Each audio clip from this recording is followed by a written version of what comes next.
lot of the responsibility when it comes to the children and whatever's going on with them usually falls on the mom. The women have more emotional capacity to take on these things. Because I think it's because we're trained to do it from very young, like it's expected.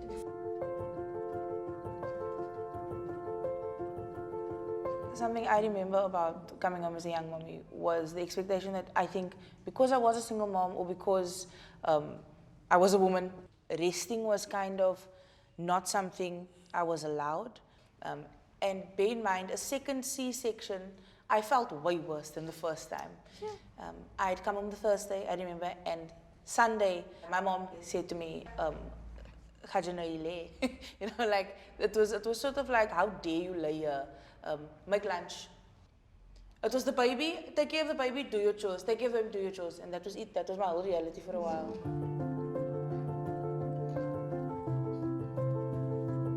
My firstborn, it was very difficult because I was still a baby. I was a new teenager because I was only 14 years of age. So I couldn't show much love because I also needed love. So many of our young girls are becoming pregnant. And it's not because they want to, it's the social situations that they get themselves into. And when they go for that birth control, it's the way they are treated at those spaces. My mother took me to a doctor and she was talking about abortion. I didn't have a choice because when you are 14, you know nothing. I think the doctor told her that it is too late for an abortion. I was young myself when I went for the first time for birth control. I was insulted, I was humiliated. You know, it's become a human rights issue to be a young girl and going and asking for help. It was very difficult, I don't want to lie, because I was even shy to even go out on the streets because it's a disgrace to have a child at that early stage.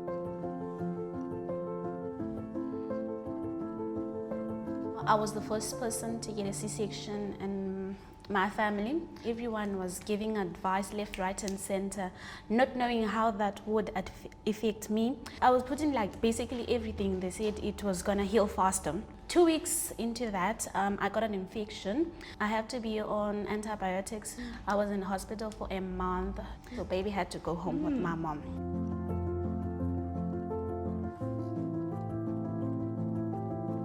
Private sphere, what I've experienced personally is just not having the trust that if I would want a natural birth, then my chances of having a natural birth in some private institutes are actually lower. And it almost doesn't feel that I can trust that your decision was made because of my safety. And I experienced this. I actually had considered going to a public hospital because I know that it's a natural birth is more supported in a public hospital than what it is in a private.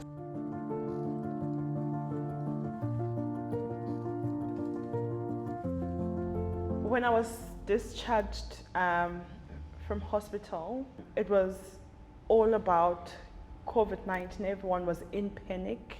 I felt like my baby was in exposure. And I wasn't in control because this was not my home. It's my mom's house. We live in a shared space. There's my nephews, there's my brothers.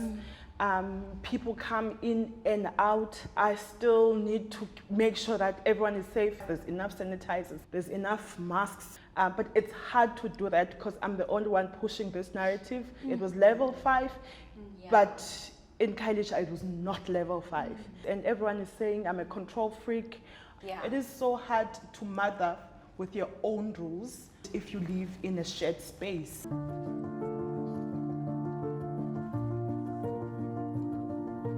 It was a bit difficult being a mother because where I was staying, it's an informal settlement, so there's no toilets and then the running water, I repeat for. It is not easy to raise a child financially. When I fell pregnant, it was only my husband who was working.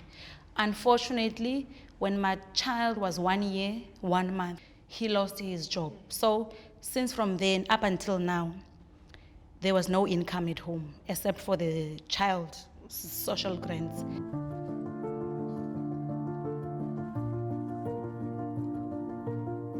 So in the first 6 weeks after my C-section with my second child, my boyfriend forced me to have sex with him. I was still bleeding heavily at the time, but he didn't believe you're not supposed to do anything sexual, or he thought it was my rule instead of the doctor's rule. After that, I was in a lot of pain. I didn't know what was happening, was wrong. I felt very obligated to like have sex and do things, you know. Right. Only afterwards I realized what had actually happened. There are such a lot of other issues that is taking the foreground, Yeah. that mothers get lost amongst all the other big issues. But motherhood is a big issue. And I think we as mothers should make it an issue, and we should say, listen here, motherhood in South Africa is a big issue. It is a burning issue. It needs to be taken up and it needs to be driven.